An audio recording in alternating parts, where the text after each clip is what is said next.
Hey,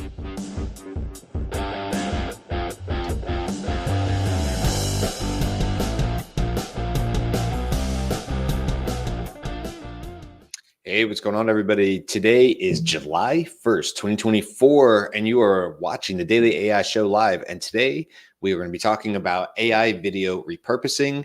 Is it really ready for prime time? Where does it fall short? What are some of the tools that are working for us? And with that, we have a crew today. We have Beth, Jimmy, Andy, and I'm Brian. And there's, a lot to talk about here because we use a lot of these tools on the back end. All of us use them in some fashion, but Jimmy, who will be sort of leading this conversation, definitely uses a lot more of them. Jimmy can fill us in there. But yeah, Jimmy, we have everything from, there's so many, right? And not every tool is necessarily purpose driven or built for repurposing, but it seems to be a feature now that is in a lot of tools. For instance, we use StreamYard to put this show out, and it's a feature on the back end of it. You could maybe say the same for Descript, where it's not its own thing, but they have a new tool called AI Overlord, which is actually pretty cool. It also has an ability to pull out and repurpose clips. And then you're going to talk about some of the other tools we use. But I think, the bigger conversation here too is like, where is AI actually helping with efficiency for businesses, and where is it still falling short? I know from my experience, I know we've talked about it. There's certainly times where the work that you're putting in to try to use the AI does not actually outpace or help what you're supposed to be getting out of the AI. And I said that kind of jumbled, but you know what I'm saying? You're not getting the efficiency out of the AI despite using the AI. And this isn't the only place we see that. Sometimes you just got to throw your hands up in the air and go, it's easier to do it the old way. But also you also have to, as we found out, you also have to review this every so many months, because that seesaw may tip the other way as well. So that's kind of where my brain is on. We have tools like Video and Opus and Capwing and Descript and like we said, StreamYard as well. But Jimmy, you've been doing a lot more of this on the back end. And we certainly had a lot of conversations. Which is why we wanted to bring up the show, is to really just help people understand, okay, hey, look, based on what we know, what we've been using, your experience, this is where you probably can get some efficiencies and help if you really are trying to repurpose video. And here's maybe some areas where you can probably expect to do this a little bit more on your own for a while. And so with that, I'll turn it over to you. Where do you want to start this or take off with this? Well, I think you made you highlighted a few good points there. And I think for today, I wanted to specifically highlight changing long form to short form, right? Repurposing long form video into short form, because that's the primary thing that we do. Is we have, a 30 to 40 minute show Monday through Friday, and there's a lot of content in there that can be turned into short form. And that would be good for YouTube Shorts, TikTok, and those kinds of social media platforms, just to get more of the word out and the kind of content that we're creating. So I'm going to be focusing on the repurposing of video from long form to short form. So let me bring up my page here. Okay, so there's a few tools that we've tried out over the past year or so, and come across some new tools as well. Brian, you already talked about Descript. Descript, I'll say right off the bat, is a fantastic Swiss Army knife of video editing tools. It can do all kinds of things. They were one of the first, or if not the best known text or edit by text tools. And you mentioned Overlord or Underlord. Underlord is their latest AI offering as part of their tools. But it's Underlord. It's not Overlord. I don't know why I always think it's Overlord. It is Underlord, isn't it? Yeah, it's Underlord. Yeah, because you're the Overlord. I think that was the purpose. But I digress. So the tools that I wanted to go over specifically about long form to short form tools are Opus, Munch, Too Short, Spike, and then we can go over the Underlord features and Descript a little bit. And I think the main features that you want to identify when you're looking for a tool to convert your long form video into short form is, number one, auto clipping. That's where the AI portion of this is going to really shine. Is the ability for the various AI or algorithms of these programs or these services to pick out clips for you, identify it, clip it out of the long form video, and then present it to you. That's its primary purpose. The next one would be able to do more fine editing. So that's a lot of edit by text, right? So that you can adjust the transcript and it'll cut out the corresponding video and audio for your clip, which helps speed up the editing time. Branding, the ability to add your particular branding, overlay, color scheme, things like that.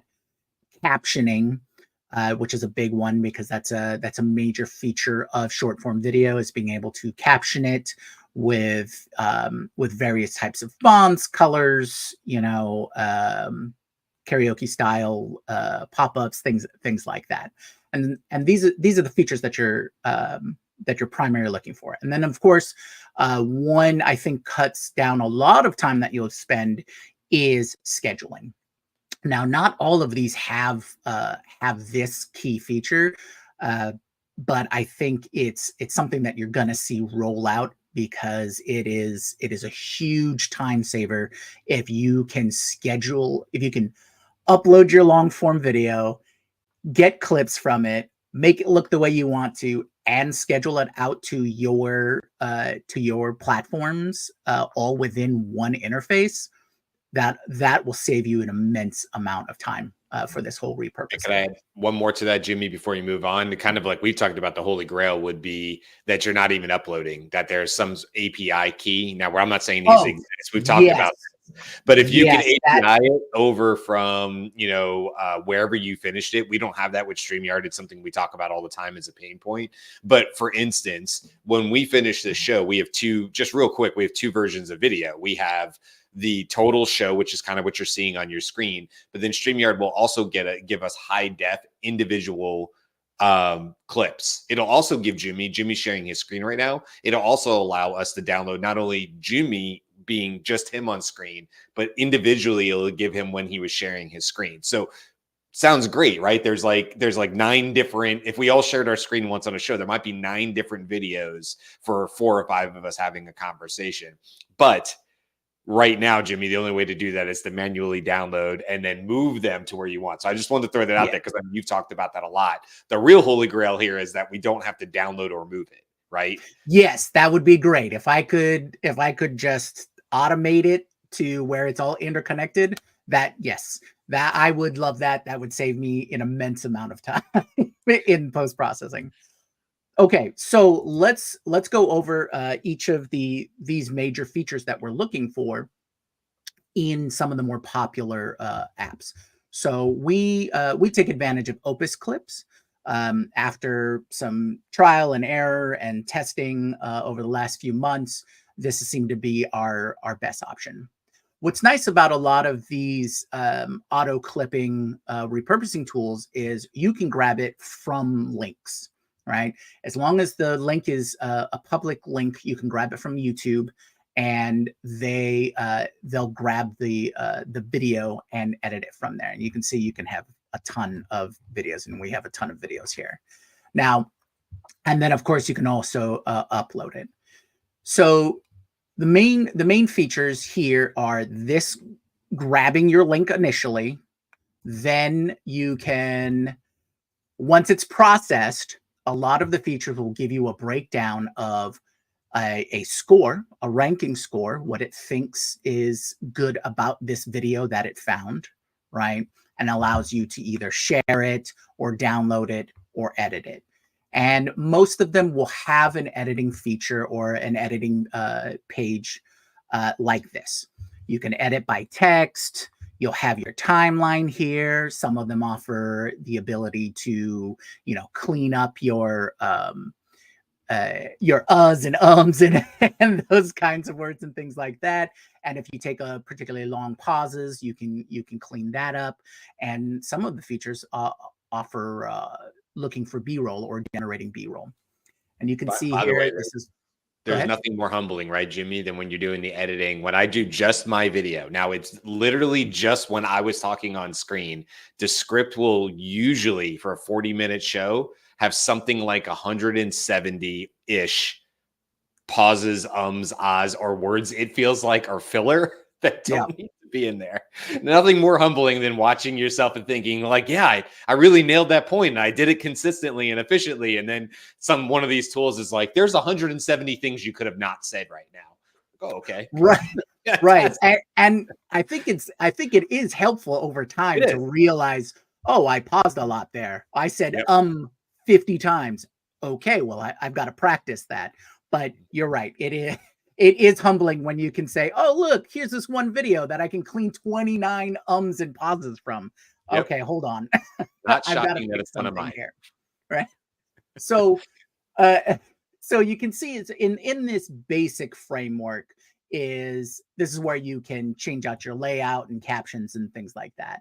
Uh, and most of the repurposer tools out there all have these kinds of features in one form or another, developed along the quality of it is at different points. It really comes down to what features are essentially or are essential to your process that will put one over the other in your determination for your workflow.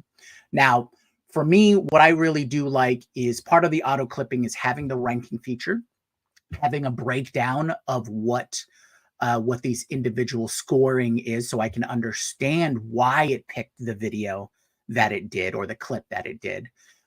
In Opus, I like the fact that I can export an XML for Adobe Premiere because I have a lot of experience in Premiere. So if I really want to tweak it even further, I have that ability. The ability to download the clip that's been picked out, and then, of course, being able to schedule it. And this is sort of what we got here.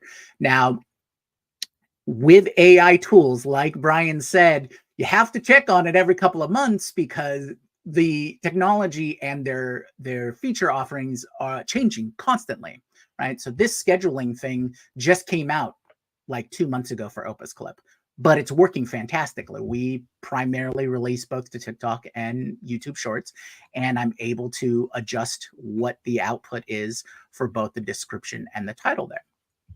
Now, before I move on, I wanted to go again and highlight the feature that Brian was talking about. Which the holy grail would be to have an API or have an integration that allowed us to automate most of this process. Now, I haven't gotten to try it often, but I wanted to highlight Spike Studio for this purpose.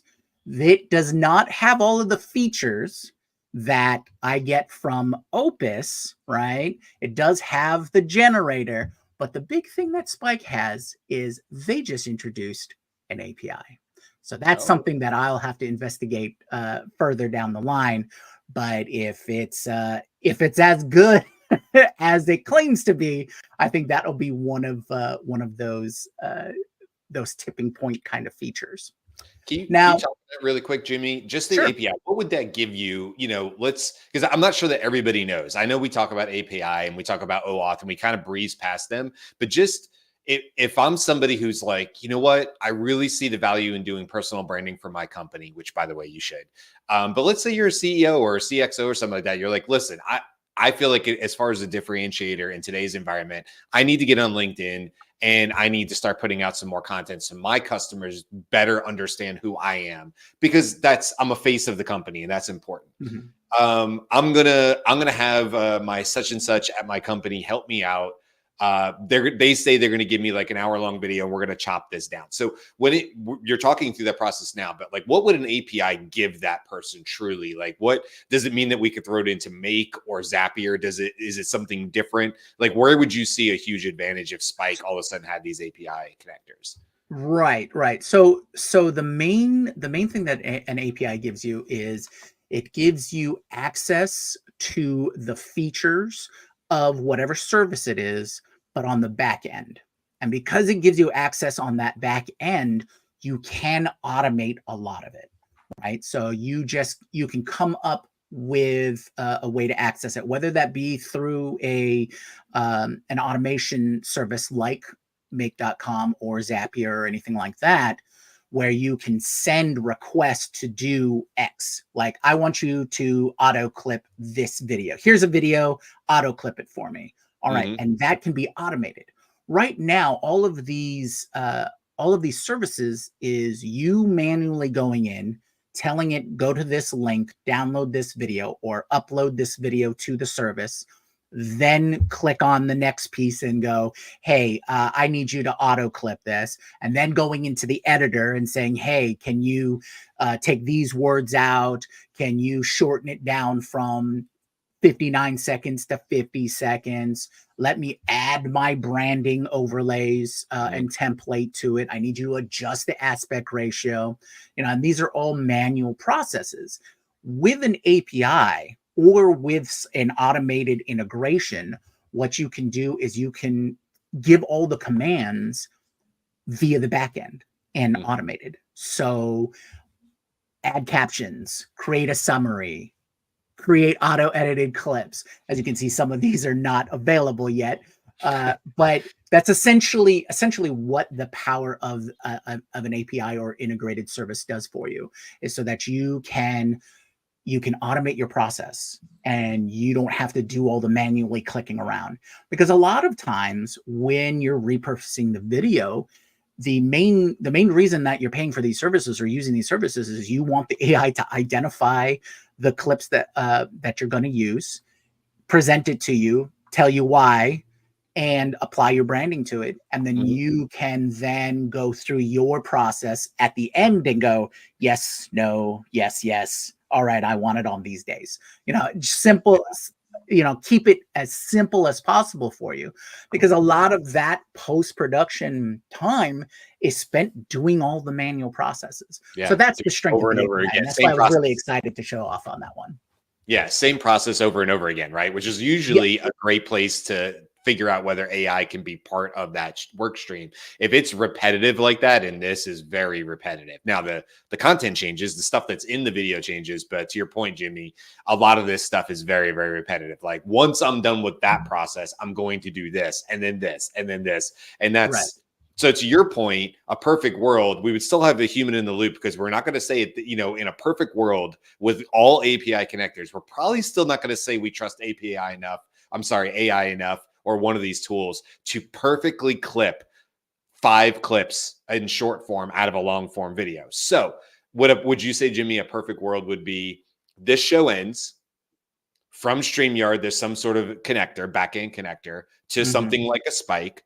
Spike automatically grabs the videos, goes through, puts its ranking, maybe like an Opus, decides where it thinks the clips are, sends them over to something like a YouTube draft, where it's basically put them in limbo and then maybe sends you a Slack message or an email that says, hey, Jimmy, because it's going to take time to process this. There's going to be some, there's going to be some time here. So maybe an hour later, Jimmy, you get an email or a message that says, hey, everything is ready for you to go right over to YouTube if you want to, and just look at the videos. They're all sitting in draft for your shorts. Approve or disapprove, schedule or don't, whatever. Is that a great? Would that be? Yeah, that's a great breakdown. That would be ideal. And of course, as the AI develops, that'll be closer and closer to getting the perfect output. Right now, I would say there's still an extra human in the loop that you'd have to do. Is you'd have to go through and look at the clips themselves first before you wanted it output, so that it's exactly 59 seconds, for YouTube Shorts, or it's exactly a minute 30 or more for TikTok, or those kinds of things, because you want to make sure that whatever you're outputting is as high quality as possible. So it becomes a fine balance or scale between saving time and outputting quality material, right, or quality content. Nice. So yes, ideally the AI would be able to do the perfect edit and clipping for you, and then you'd automate that entire back end. So we have a question in the chat from Justin asking about Opus Clips and whether there's a mobile app. And can you use the camera as a webcam? Jumi, have you ever, does it have an iOS app? Have you ever Sure. tried to use No, it does not. Here, let me go back there real quick. So the thing with Opus is it is not an editor in and of itself. So it doesn't capture. So if you were looking for something like captions or CapCut or Premiere, where you want to capture the video first and then edit it all in one app and then send it out, that's not what these tools are for. These tools are specifically for repurposing. You already have shot your video, whatever that content is, whatever that long form is. So Justin, if you're looking for something that can run you through all the process in one go from capture to scheduled release, these tools are not for that. So Opus, Munch, Too Short, Spikes, they are not for those for that entire workflow. Now, we talked about Descript a little bit, and Descript can do that depending on what kind of capture you're doing. So you're looking more for the Swiss Army knife of video editing or solo editing, right?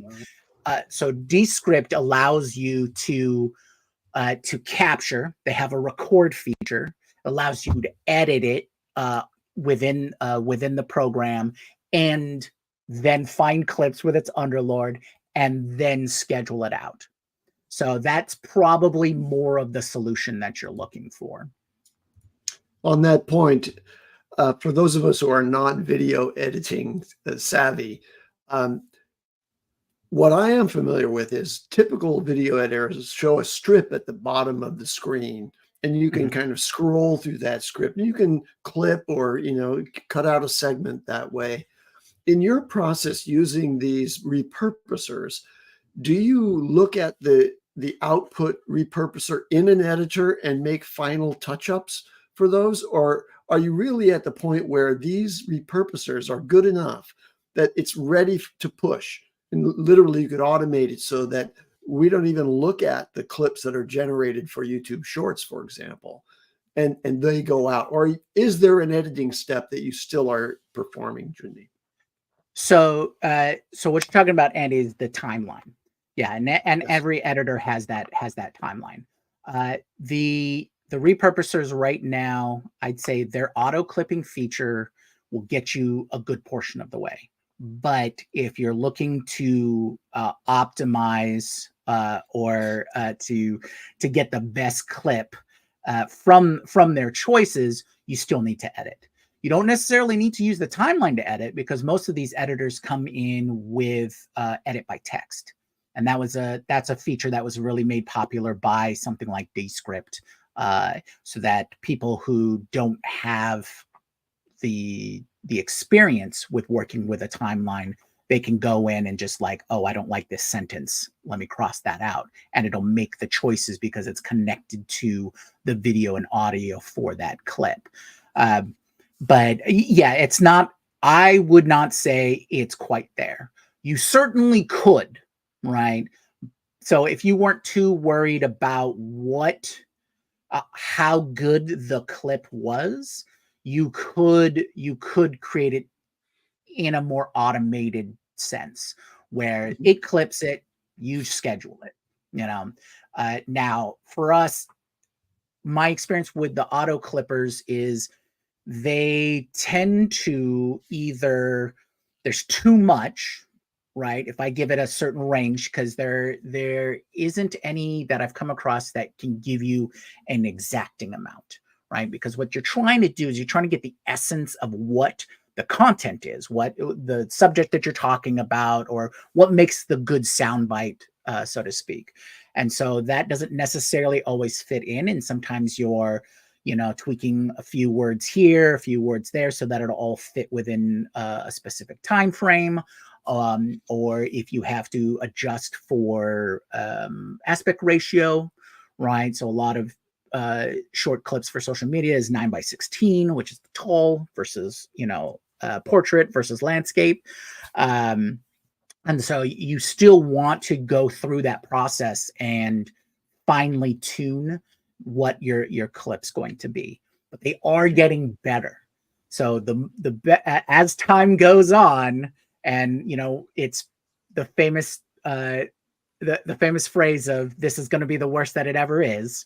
Right? As time goes on, it'll get better and better until you can rely on it a little more as part of your process. So you will shorten the amount of time that you have to have that human in the loop just for the auto clipping phase. And I just want to talk really quickly too about, because one of the things that would have to happen for that is the AI has to get better at sentiment analysis, meaning that, oh, I'm reading this script. The AI is reading this script. I talked from 4 minutes and such to 5 minutes and such. But as the AI improves, and it will, getting better at these tools will get better at the sentiment analysis. And I think it's going to get better at actually putting the clips together. Right now, my impression, at least with Descript, I can't really use their clip generator. I do it more or less the old school way, which is it's only my video feed. So it's completely blank until I say something again, which is actually really helpful in Descript because I don't see any words until I actually started talking. Well, okay. Jimmy's doing clips for all of us. I'm only doing clips for me, much easier. But what I do is I have to go in there. And then, like you said, if I want something for 59 seconds, because of the format of this show, we don't actually make it very easy on ourselves. It's actually harder, I think, on you, Jimmy, for this format. As conversely, if I was to use something like a interview, if I was interviewing Andy and he's a CXO, and I'm like, okay, Andy, you're the CXO, and we're gonna put out new stuff on LinkedIn. More than likely in that situation, I'm going to have a series of questions. Andy's already going to have those questions ahead of time. He's going to have already thought through what he wants to say. You've already made the entire editing sequence. And more than, if I had to guess, the Opus clips and the others and Munch are going to do a better job because I asked the question and then shut up. Then Andy already knows and goes, this is what I think about this. And he may and ah. He may say, well, I want to say that. He may go this way, he may go that way. But it's all, that whole thought process of the answer to the question is all together. It's one chunk of a video. We're doing a live show. And so it's very hard, I am sure, Jimmy, because we're answering questions. We're talking, we're having our live conversation. I think that's much harder to grab a succinct clip out of. At least I've run into that. So just wanted to bring that up because definitely. Yeah, I'd say we push the AI. We push the AI pretty hard on being able to pick it out, especially when we have all 7 of us on here. Yeah. So pretty much all of these things, when they say that they can do multicam edits, no one is imagining 7 multicams, right? Like none of the systems are like, yeah, no, we got room for tons of you. Yeah. The question that I have, Jimmy, is I know that Descript, when Descript does its highlight, it's a destructive edit, right? So I can use the file that it gives me, but I can't go back without going back to the original video and finding those spaces. Are you using tools that give you non-destructive edits so that you can like tweak the sides when it starts, when it doesn't? So yes and no. All right. So most of these services, whether you're using Descript or Opus or whatnot, is they're gonna be destructive in the sense that when you auto clip, it's going to apply a bunch of presets, right? That's where the aspect ratio clipping comes from, the overlays, all of that kind of stuff, the captions, and it's just going to pick it out and try and give you the best piece, right? The best clip that it can. And they'll have some tweaking options. Sometimes you'll be able to add in additional things. That's relatively new. And I've seen that across the board where you can add additional content. Like if it's not, let's say the clip's not quite long enough. It didn't quite get the full point. And so you need to go find the additional text or the additional transcript essentially and add it to it. So that's a relatively new feature. So that kind of bypasses the destructive sense to it. One of the things that, that you mentioned when talking about destructive edit is that's the way currently Descript will do a clip if you're applying their base template, right? Changing the aspect ratio and things like that. There are ways around that. I do have some notes on particular UI and UX elements that I would like them to change, like not having the toggle automatically on, making you think that, oh, this is the only kind of template you can apply, things like that. But if you're looking for a completely non-destructive way, then you probably want a more traditional editor like Premiere, things like that. More power, but more learning curve and less automation. So it comes again to that balance. Yeah. So Justin is asking about the future that we see. Also thanking us for the answer. Do you see a future where we train a model on our content and preferences, allowing it to edit videos in our preferred style with a human mainly for final approval? Is that something? Absolutely. Absolutely. That's exactly where that's going, especially with things like from Google. So Gemini has access as a training model to the entire YouTube library.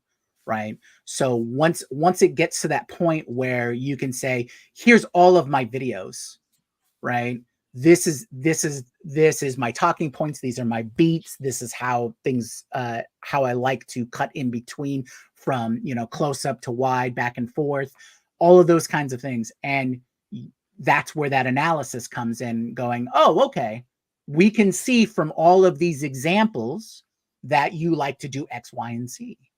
And then that becomes your sort of brand template of now apply this similar thing to your videos.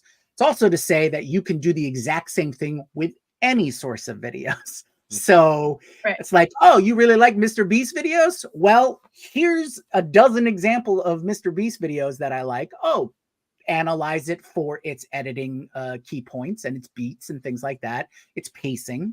And now tell me how that's done, create a branding template from it, apply it to my own videos. So there's going to be tons of examples that you can draw from and take those examples and apply it to your own output. And Justin, if I could take it one step further, I'll go one step further. Everything Jimmy just said is still post. What I would imagine will happen is what we're already starting to see a little bit in Zoom. See, like it's AI, right? Because there's always something over the next hill that we can just peek at. We can see a little bit of the sunrise or sunset. And so in this case, I think there's a very good chance that in a tool like StreamYard or others, maybe it'll be whatever the tool is, doesn't matter, that Beth, Jimmy, Andy, and I are all having a conversation, and we already have an internal side chat panel that we can discuss. But now let's take it one step further. StreamYard is using AI. StreamYard is listening through their AI to the conversation and is now individually sending comments to me, Beth, Andy, as Jimmy's talking, going, oh, you know what? That's similar to what you talked about in the past because it has history and an understanding and knowledge. And now it's saying, hey, Brian, Brian, you should bring this up and ask Jimmy about it. Here's 3 talking points that you could potentially say about it. And that will be on our side panel. And we will bring that in. If we choose, we can bring that into the conversation. So I don't want people to just think, oh, hey, yeah, this is going to make editing easier. Yes. It's also going to make creating clips from the get-go better because you're going to have an assistant, an agent there who is working in your absolute best and my absolute best interest, not just Daily AI Show, Brian's best interest for me to have the best sound bites possible while we're having this conversation so that these AI tools are able to clip it and repurpose it and do all those things. So, how far away are we from this, Justin? I don't know. But this is that peeking over the hill type thing where you go, well, A plus B equals C and all the kind of pieces and parts. By the way, I'll add one more to that really quick that is in already we can see. Descript already has an ability, or it's coming, they say, as part of their underlord, where if I mess up, it'll do the voice, it'll match my voice and change my lips to make it look like I said it. On the post-processing, you'll never know the difference eventually. I think right now it's still a little uncanny valley deal, but eventually you'll never know the difference. So not only could I do this, not only could I have the notes, but I can also trip up, and on the post processing, I can just be like, erase. I meant to say this. I meant to say underlord and not overlord, and you'll never know the difference because it'll immediately switch it. And one of the things, oh, go ahead. Same, because if you have spent any time with us, you will perhaps have noticed that I speak, but I don't finish the last sentence of what I said. Right? So I get to a place and I'm talking, and I say, and that's not a clip, right? Like that. Like, what did Beth mean? And so I looked at that and I was like, oh my God, I'm going to be able to finish my sentences. That's so awesome. Hey, I can finish my sentences. I want to propose. That's a huge thing. Go ahead. I want to propose a different use case. We've been talking about short form repurposing of longer form podcasts or other corporate videos and so on. So in my iPhotos library, I have lots of videos that I took fairly continuously, and I don't have time to go back and look at all those videos, but I'd really like to see a condensed set of really cool clips that have been AI extracted from my videos, either on my phone or on my Mac laptop. Is there a tool that can do that for me? I don't want captions. I don't want all that stuff. Yeah. What would condense my videos down to the highlights? Yeah, absolutely. And Descript has essentially a feature that does that. They'll create they have a highlight reel feature, which you feed it your video, it'll process it, whatever they are. You can add multiple clips to the same video, right? The same script, essentially. That's what a lot of the language for Descript is. It's all around the text side of things. And you can create a highlight video where it'll pick out all of the highlights and list them out for you. Now, I'll use Descript sometimes to feed an edited episode to it and pull the highlights from it, right? So that we can do sort of a pre-roll, cold open kind of thing for the episode. And it'll take a 40-minute video and convert it down to like 7 minutes of highlights, and then I just tweak it from there. So in that case, Andy, you can totally take your pre-existing videos, feed it in, and pulling highlights from it, because it's doing what Brian identified as pulling that sentiment analysis of what is important from the video.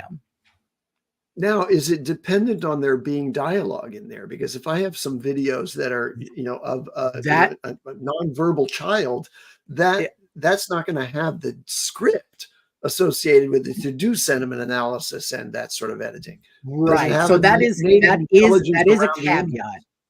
Yeah, that is a caveat. It will still pull the highlight, but it is much better at identifying what's going on if it has dialogue in it. And that's probably the biggest gap right now. And so I would say you'll probably be seeing stuff, and specifically through Apple, because of their Apple intelligence of being able to pull more of that out of your photos and videos that you have in the Apple ecosystem. So you'll see more and more of that, and it'll become better and better. But you can technically do it now. It's not as good as you're probably hoping, but it'll get there.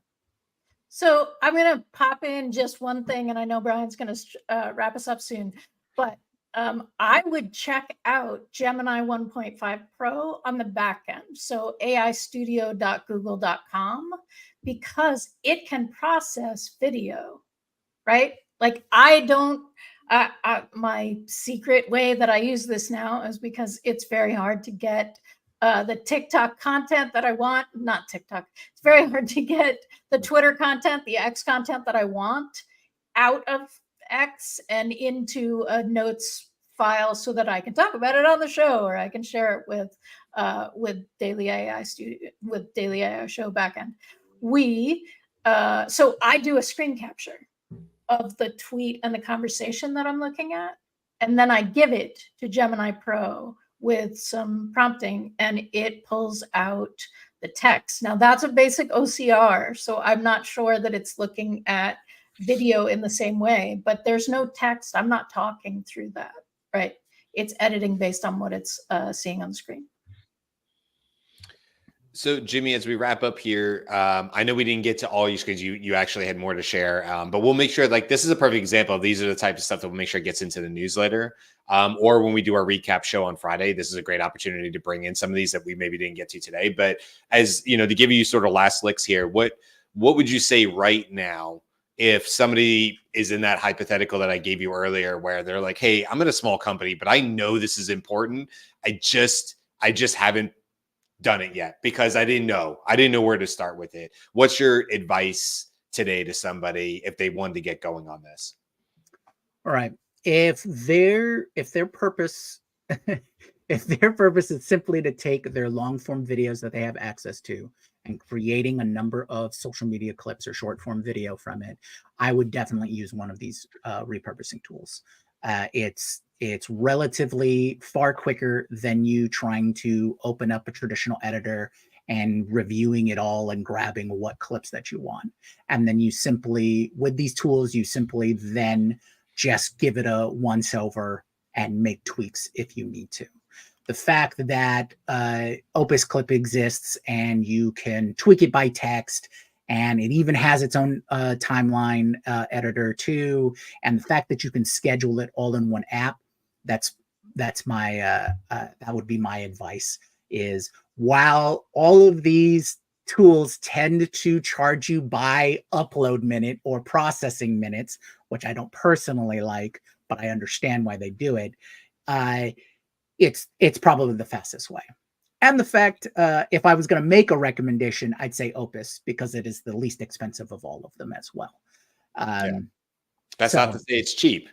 Not to say that it's cheap, but it is the least expensive of all of them. Yeah. And look, it goes back to just, it's about your time investment versus where you're saving time. So, by the way, we're not sponsored by any of these. I think that's obvious, but I just want to make sure we say, like, Opus Clip isn't sponsoring us or anything. We've come to it naturally as a tool. Jumi has, I would say. And we've just re-upped with them, just as full disclosure, because like it is really the tool of choice right now for what we're trying to do, what Jumi's trying to do. But like I said, you're gonna pay, but as long as you're willing to pay to something like an Opus Clip, which, you know, has you're paying by the minute that you upload. But if you do a 20-minute interview with somebody at your work and that's going to get chunked down, I would say, Jimmy, right, you're going to come out ahead on something like that, especially if somebody else at the company is doing that work versus trying to do it manually. Or by the way, I used to do this manually. It takes a while. You know, it takes a while to do it. I would do a 1-hour interview weekly with CEOs, and then it would take me 3 hours to chop those Zoom videos up into some sort of editable clips or whatever. So I can tell you from experience that, yes, you're going to pay, but more than likely for a business, you're going to save money in the long run by using one of these tools, especially once you get good at it, right? There's a learning curve. Yeah, absolutely. I'd say you would definitely save out in the end. Okay, thanks for all the questions. Thank you, Justin. Thank you, Jen, for all the questions. Thanks for everybody hanging out. Tons of people in the chat today, as well as watching us live. Don't forget, you can go back and see any of our other shows by going to thedailyAIshow.com. Thank you, Beth, who's always in our comments and answering for us on behalf of the Daily AI Show. And don't forget about the newsletter. Our 4th edition just went out on Sunday. And like I said, this is a great opportunity. Every week, we're always looking for the bits and the parts that just don't make it into the live show. So if you like the conversation, you want to get a little bit more of that, the newsletter is an easy way to get it once a week on Sundays to be part of the conversation. So that's it for today. Tomorrow, we'll be talking about Claude and all the amazing things they've announced from their artifacts to their projects to just 3.5 and how cheap and easy that is to use. So we'll be talking about Claude tomorrow. Wednesday is the news. Thursday, It's 4th of July. We know not all of our audience is in the United States, but we thought we would do a American theme. So we're going to be talking about some of the AI companies, American AI companies that are flying under the radar, but are doing some cool stuff in AI. We've sort of done stuff like this before. Andy always comes strong with some really cool companies. So I'm excited to hear what Andy brings. So we'll be talking about that on our 4th of July show. Yes, we will be live. And then Friday is our 2-week recap show where we will talk more about this topic as well as all the other ones we have discussed over the last 2 weeks. So that's it. And also, happy Canada Day to our Canadian people today. That's right. I forgot about that. Yeah, lots of going on this week. Okay, guys, we will see you tomorrow to talk all about Claude. Bye. All of them.